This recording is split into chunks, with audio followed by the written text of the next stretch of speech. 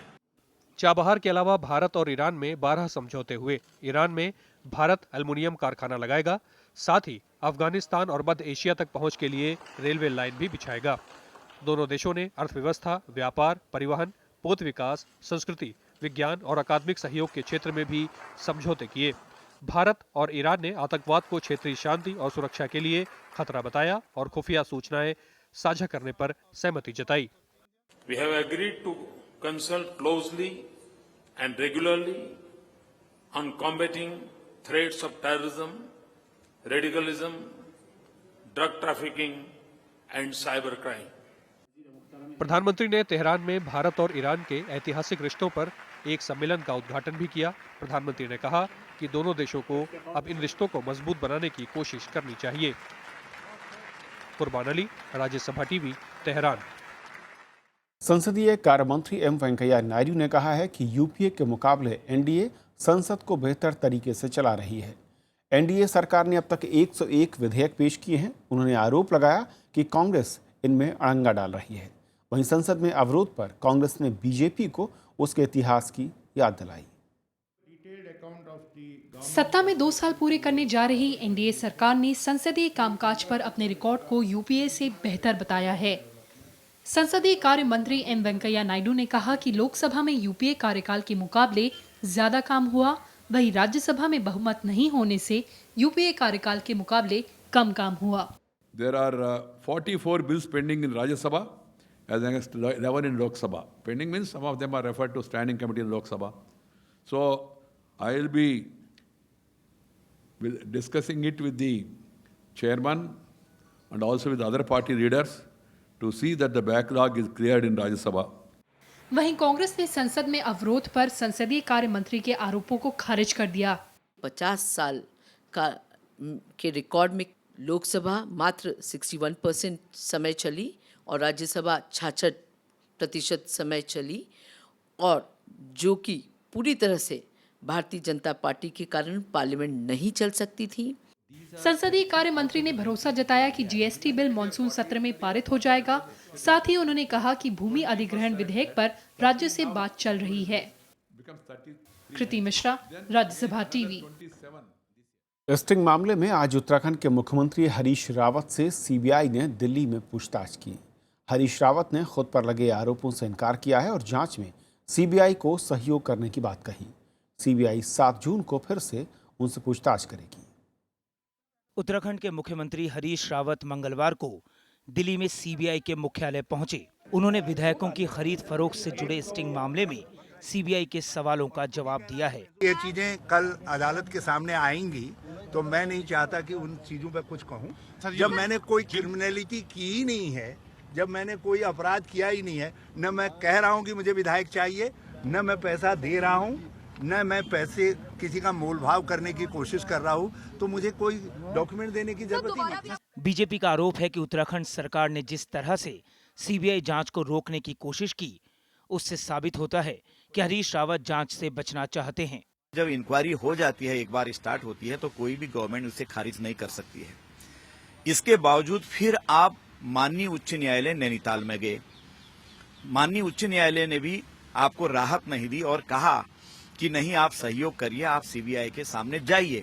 ये सब बातें जब आप जानते थे तो बच क्यों रहे हैं आप? उत्तराखंड में चले सियासी संकट के दौरान 26 मार्च को मीडिया के सामने एक स्टिंग की सीडी जारी हुई थी।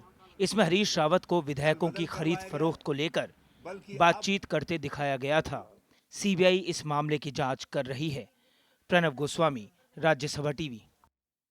दिल्ली, हरियाणा समेत उत्तर भारत में जहां हल्की बारिश ने गर्मी से कुछ राहत दी, लेकिन राजस्थान को फिलहाल कोई राहत मिलती नहीं दिख रही। राजस्थान में सूखे और अकाल से लोगों का बुरा हाल है। कई गांवों में हैंडपंप और कुएं सूख चुके हैं और कुछ जगह पानी है भी तो वो जानवरों के भी पीने लायक नहीं। लगातार बढ़ रहे तापमान के साथ लोगों की मुश्किलें हर पल बढ़ती जा रही हैं। ये है अजमेर का हाथीपुरा गांव। तकरीबन 300 आबादी वाले इस गांव में पानी की बेहद कमी है। यहाँ घर के लिए पीने का पानी लाने की जिम्मेदारी महिलाओं की है, इसलिए इन्हें पथरीले रास्तों पर लंबा सफ़र तय करना पड़ता है। लेकिन कड़ी धूप में पानी लाना कोई आसान काम नहीं। कैसे बोल रहे बाबूजी, माँ का पानी नहीं है बिल्कुल। खारा जहर पानी है, बीमार पड़ता आदमी। नहीं पानी है ही नहीं है। 40 साल 5 किलोमीटर से दूर से पानी आ रहा है और वहाँ का सड़क नहीं है बिल्कुल। डंडा का चारों नहीं है बिल्कुल। दुखी बनना हो रहा हम उधर। गर्मी ने यहाँ पिछले 50 साल का रिकॉर्ड तोड़ दिया है। देर रात तक लू चल रही है। इस बीच जलस्तर लगातार गिर रहा है। इसके चलते ग्रामीण इलाकों में पानी की बेहद कमी हो गई है। बिल्कुल पानी की समस्या और वो सबसे ज्यादा था पानी की समस्या है। वो वहाँ पर रोड पे है 1.5 किलोमीटर पापू लेके आती है पानी। हमारे गांव में पानी बहुत दूर से आते हैं, वो भी थक जाते आते वो 3-4 सांस लेके घर पे आते। अजमेर जिले के करीब 9 लाख ग्रामीण सूखे की मार झेल रहे हैं। पीने के पानी के अलावा पशुओं के लिए चारे का भी संकट है। लोग बेहाल हैं, मगर सरकार की तरफ से अभी तक कोई राहत नहीं मिली है। मैंने भी जब से शपथ ली उसी से दिन से मैं लगा हूँ उसके भाई पानी तो मूलभूत सुविधा है, वो भी होना चाहिए। हमने अकाल के तहत चारे के लिए लिखा है कि भाई चारा डिपो खोलो। सरकार अभी चारा डिपो चालू नहीं हुआ। बारिश का अभी दूर दूर तक पता नहीं है। ऐसे में अजमेर के लोगों की मुश्किलें कम होती नहीं दिख रही। राजस्थान का अजमेर जिला भारी अकाल और जल संकट से जूझ रहा है। कई जगहों पर लगभग सारे जल स्रोत सूख गए हैं और महिलाओं को 2-2 किलोमीटर दूर से पानी लाने को विवश होना पड़ रहा है। ना तो कोई सूखा राहत पहुंचा है और न जानवरों को चारा। कैमरामैन प्रेम के साथ अरविंद कुमार सिंह, राज्यसभा टीवी, अजमेर। राष्ट्रपति प्रणब मुखर्जी की 4 दिन के चीन दौरे की शुरुआत आज ग्वांगझो से हुई। राष्ट्रपति कल यहां भारत चीन व्यापार फोरम की बैठक को संबोधित करेंगे। बुधवार को राष्ट्रपति बीजिंग पहुंचेंगे। गुरुवार को चीन के राष्ट्रपति शी जिनपिंग और प्रधानमंत्री ली केचियांग से द्विपक्षीय वार्ता करेंगे। इन बैठकों में राष्ट्रपति जैश-ए-मोहम्मद के सरगना मसूद अजहर पर पाबंदी से जुड़े प्रस्ताव पर चीन के वीटो का मसला उठा सकते हैं। चीनी नेतृत्व से राष्ट्रपति की NSG की सदस्यता को लेकर भी बात होगी। पाकिस्तान को भी सदस्यता देने की मांग कर रहा है चीन। दिल्ली के नजफगढ़ में एयर एम्बुलेंस की आज इमरजेंसी लैंडिंग हुई। विमान में 7 लोग सवार थे। विमान पटना से दिल्ली आ रहा था। हादसे के बाद लोगों को हॉस्पिटल में एडमिट कराया गया। DDCA ने कहा है कि क्रैश लैंडिंग की घटना की जांच कराई जाएगी। शुरुआती जांच में इसकी वजह विमान के इंजन में गड़बड़ी को बताया जा रहा है। और आखिर में कुछ और बड़ी खबरें संक्षेप में। सुप्रीम कोर्ट ने महाराष्ट्र की शराब फैक्ट्रियों को मिलने वाले पानी की 100% कटौती करने से इनकार कर दिया। अदालत के मुताबिक हाईकोर्ट पहले ही 60% कटौती का आदेश दे चुका है।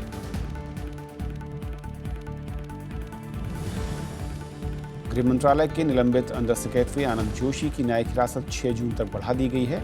उन्हें करप्शन के आरोपों में इसी महीने गिरफ्तार किया गया था। आदित्य सचदेवा हत्याकांड में मनोरमा देवी और बिंदी यादव को जमानत कोर्ट से नहीं मिल पाई है। बिंदी यादव पर सबूतों से छेड़छाड़ करने और मनोरमा पर प्रतिबंध के बावजूद शराब रखने का आरोप। दिल्ली हाई कोर्ट ने दिल्ली सरकार और उपराज्यपाल के बीच खींचतान के मामले पर फैसला सुरक्षित रखा है।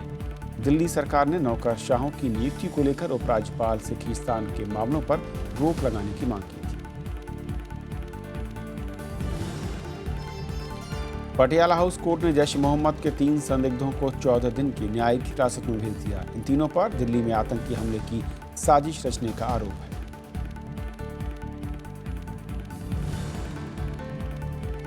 दिल्ली में बिजली पानी की किल्लत को लेकर बीजेपी और कांग्रेस सड़कों पर उतरे।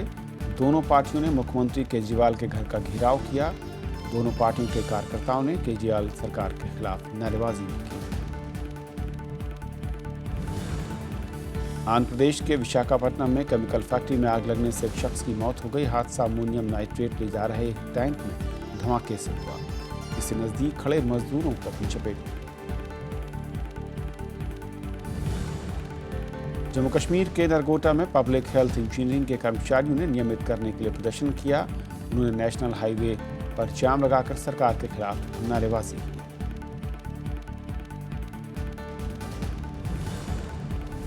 ब्रिटेन ने मालदीव के पूर्व राष्ट्रपति मोहम्मद नशीद को शरण दे दी है। नशीद को पिछले साल आतंकवाद के आरोप में 13 साल की सजा सुनाई गई थी। अमेरिकी सीनेट ने पाकिस्तान को दी जाने वाली $300 मिलियन की मदद को सशर्त मंजूरी दी है। सीनेट के एक पैनल के मुताबिक मदद पाने के लिए पाकिस्तान को हक्कानी नेटवर्क पर कार्रवाई का आश्वासन देना होगा।